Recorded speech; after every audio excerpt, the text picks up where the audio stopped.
In this course for the healthcare industry, we're going to teach you how to use social media effectively and responsibly.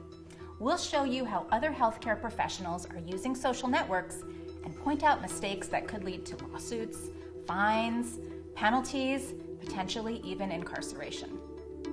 Social media may be new, but when it comes to compliance, old rules still apply.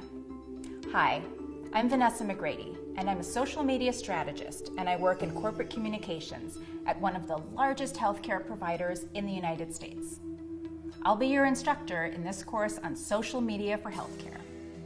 The U.S. Department of Health and Human Services has issued rules on how healthcare providers, health plans, and healthcare clearinghouses and their business associates handle information.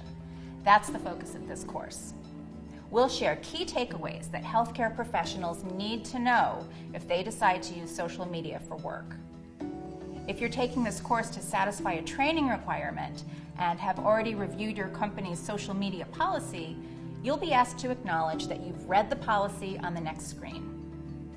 If you haven't yet read the policy, please go to the Notes tab for this lesson, and you'll find instructions on how to access a copy of your employer's social media policy there. Once you've read it, complete the acknowledgement form and start learning.